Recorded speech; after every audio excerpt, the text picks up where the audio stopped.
Iniciamos con nuestra mesa de los lunes. Gracias a todos por la espera y se suma a esta mesa y se lo agradezco mucho, pues un expertazo en este tema de seguridad, de mi querido compañero José Luis Montenegro, autor de Los Chapitos, Narco Juniors y el podcast Narcomundo. ¿Cómo estás, José Luis? Gracias por la invitación, a Susana. Ya guardé mi cartera aquí por los políticos son los que me viniste a poner aquí. No, esto va a estar, no. El que se lleva se aguanta, ¿eh? Esa es la regla de la mesa. Espada desenvainada. El que se lleva se aguanta. No, yo te digo, acá Rubén Moreira, Emil Álvarez y Casa y mi querido Israel son decentes. Perfecto. Son personas confiables, decentes, colaboradores estrellas de esta mesa.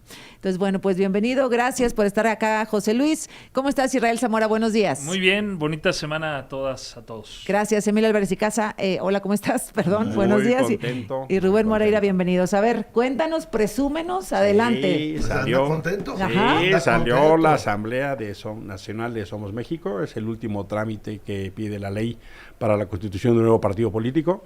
Terminaremos esta semana con las afiliaciones. Muy agradecido con muchas personalidades que se incorporaron al Consejo Consultivo, exministros, artistas, gente del mundo de la cultura, del deporte. Será un instrumento de control y de participación ciudadana que nos dirán, como no militantes, no son militantes del partido, los errores que cometamos, pero también ayudarnos al diseño de política pública. Eso es un reflejo del tipo de cosas que queremos hacer. Ahora, el INE tiene que Validar. Sí. validarlo No. todavía, El ¿verdad? 27 de febrero, digamos, hay una formalidad de entregar los papeles y tiene 60 días hábiles para validar y como autoridad competente certificar. ¿Cómo ve la competencia, Israel? Pues yo creo que siempre es bueno la pluralidad política, si se cumplen los requisitos constitucionales, pues adelante. Yo lo que veo es lo que decíamos la semana pasada aquí, es más bien un cambio, disminuye. Hoy salió una encuesta en el Universal, en donde se ve una disminución del PRI, prácticamente ya está Morena, luego sigue el PAN, MC y se va al cuarto lugar el PRI. Yo sostengo que más bien el partido que según vi algunos medios los identifican como de derecha, pues evidentemente está dirigido a ese público que actualmente está en el PRI, en el PAN. Entonces yo creo que Morena no se va a ver afectado, más bien creo que son los partidos de la derecha. Rubén, pues por alusión directa. Esta mañana todos están muy agresivos aquí. Sí, Bueno, sí, primero, mi reconocimiento, felicidades a Somos México, Somos MX, creo que es un buen trabajo. Yo espero que Morena no mueva hilos para tratar de bloquearlos, porque a Morena no le gusta la competencia.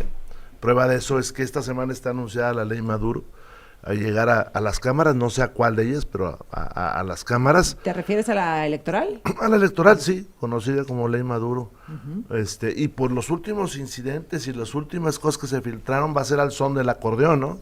Porque para votar se va a requerir un acordeón también ahí, por lo que vimos que circuló. O sea, ¿la van a poner ahí explícitamente? No, cuando tú pones que en una boleta se seleccionen muchos cargos, que eso es lo que quieren hacer con la segunda lista, con la lista de plurinominales, pues es un acordeón, o sea, van a un Bien. acordeón. Sí, sí. Pero bueno, me da mucho gusto lo que le pasó acá a Somos MX, es un gran triunfo para ellos y pues adelante. Segundo, a las alusiones de las encuestas, bueno, vamos a ver qué pasa en las elecciones, no te adelantes, pero en esa misma encuesta ustedes traen una caída muy grande, que corresponde a lo que yo veo en la realidad, ¿eh? O sea, en la realidad la gente está molesta por muchas cosas, entre ellas, pues, por la inflación, otras por el tema creciente del problema económico en este país. Y si bien ayer tuvieron este acontecimiento de seguridad, pues el país está inundado con la violencia y está terrible, ¿no? Entonces, esperémonos a ver qué sucede, porque no hay más derecha que los compañeros de Morena. Acuérdate que la derecha se distingue por tres cosas, ¿eh? A ver. Alejada, de la ultraderecha como ellos, alejada de los principios de la ciencia, detentes, así andaban combatiendo las epidemias. Segunda, cerrazón, estos son totalitarios. Y tercera, militarización, y estos lo hacen perfectamente, ¿eh? José Luis Montenegro, pues a ver, yo pienso que hay que hacer un reconocimiento al gobierno, al ejército. Bueno, ahorita escuchábamos al general Trevilla, hasta se le cortó la voz cuando habla de los elementos de los elementos que murieron y cómo se enfrentaron a pues el ejército más grande, el ejército criminal más grande, encabezado por el Mencho, José Luis. Nos enfrentamos el día de ayer a una noticia inusitada, es decir, la captura de un líder criminal de gran envergadura como Nemesio Ceguera Cervantes, que pues por lo menos 34 años de actividad criminal tuvo. Recordemos que desde la primera vez que lo detuvieron en 1992 allá en Estados Unidos, en Sacramento, este personaje ha ido increciendo. Este personaje no solamente tejió una red criminal con gobernadores, con alcaldes, con policías municipales. Él mismo perteneció a una policía. Él mismo fue policía. Uh-huh. Y regresando precisamente de Estados Unidos, encontró una beta de oportunidad en esta policía municipal en Jalisco, y vemos que creció con lavado de dinero, con narcotráfico, con otras actividades delictivas, creando a través del tráfico de metanfetamina, Azucena, pues toda una red criminal que le valió el mote del capo más poderoso del mundo, por el cual ofrecían $15 millones en Estados Unidos. Entonces, creo que sí el reconocimiento a las autoridades por el gesto que hicieron, por todos los militares abatidos, pues el pésame también a las familias de las víctimas, y creo que hay un punto de inflexión importante aquí. Es decir, se va a atacar de lleno, de raíz, a la estructura criminal del Cártel Jalisco.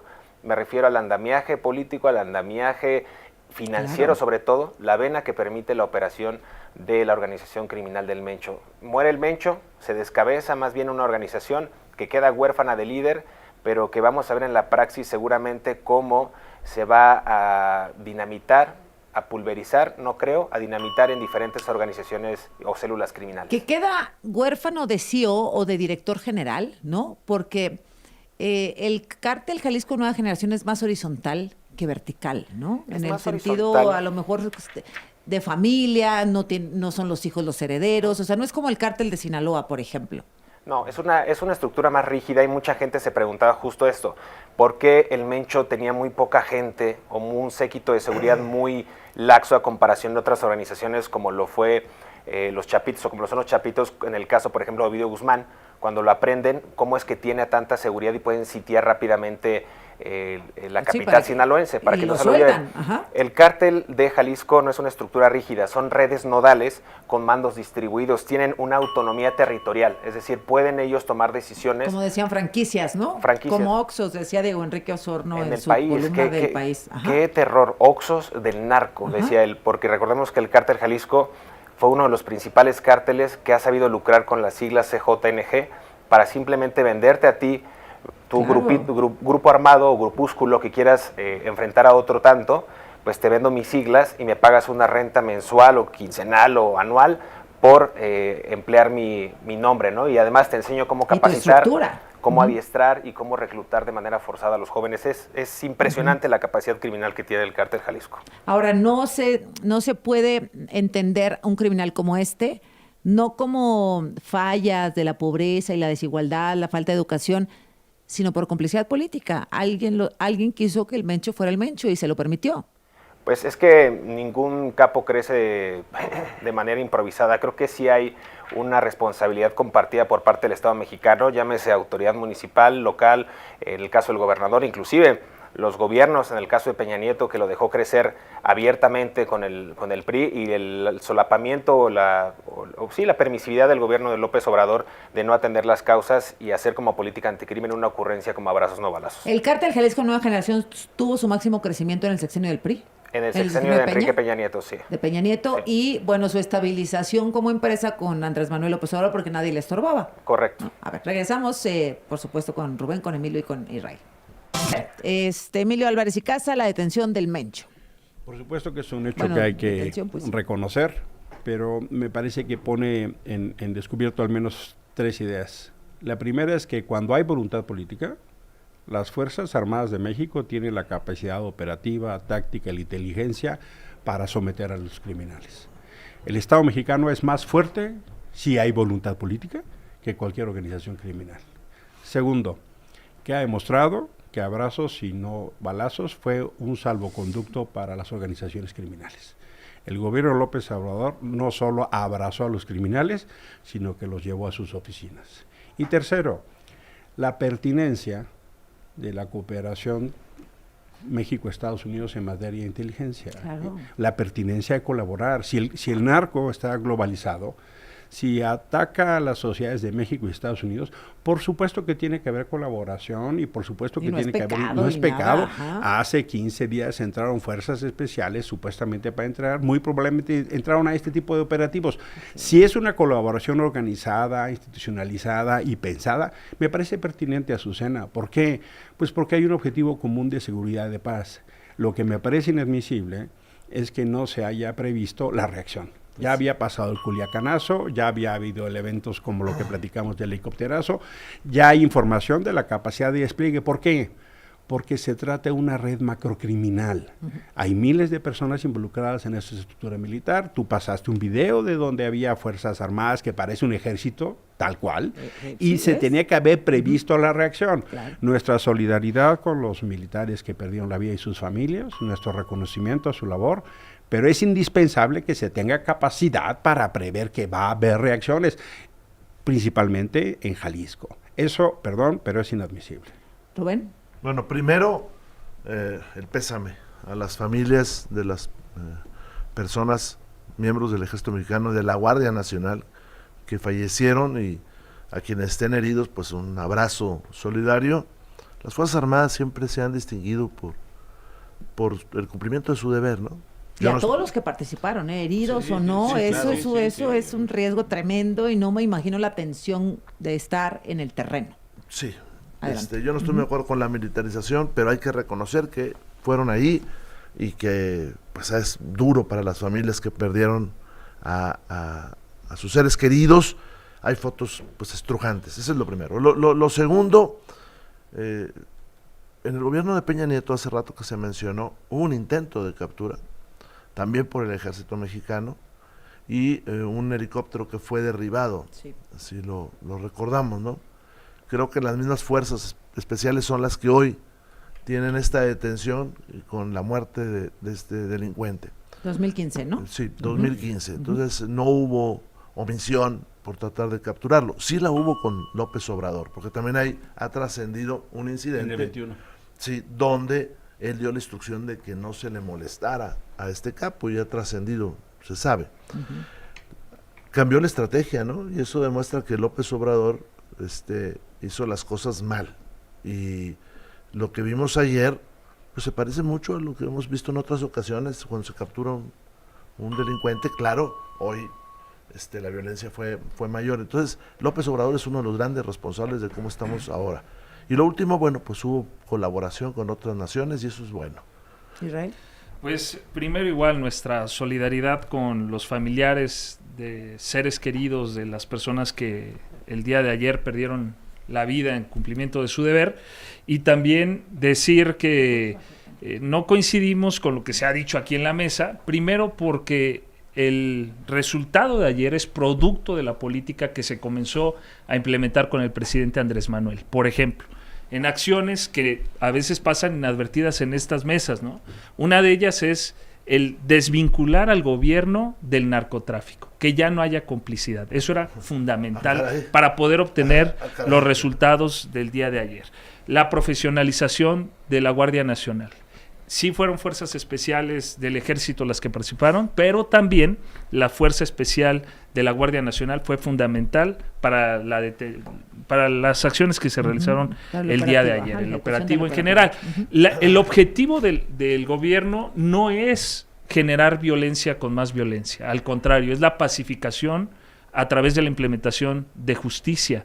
El objetivo ayer no era matar al Mencho, el objetivo era detenerlo con vida, porque hubiera sido más valioso para la pacificación detenerlo con vida y que dijera cuáles son todas sus redes que haberlo abatido. Pues con el Mayo no se pacificó nada. Pero creemos nosotros que con la muerte del Mayo no se abona a la pacificación, del Mencho no se abona a la pacificación, hubiera sido más valioso detenerlo con vida. Ahora, también fue un error. También decir, ¿por qué llegó el Mencho a tener el poder que tenía? Pues por la negligencia, yo creo que primero por el desinterés de los gobiernos anteriores, que lo dejaron crecer, nunca les interesaba el pueblo, no les importaba lo que pasaba allá.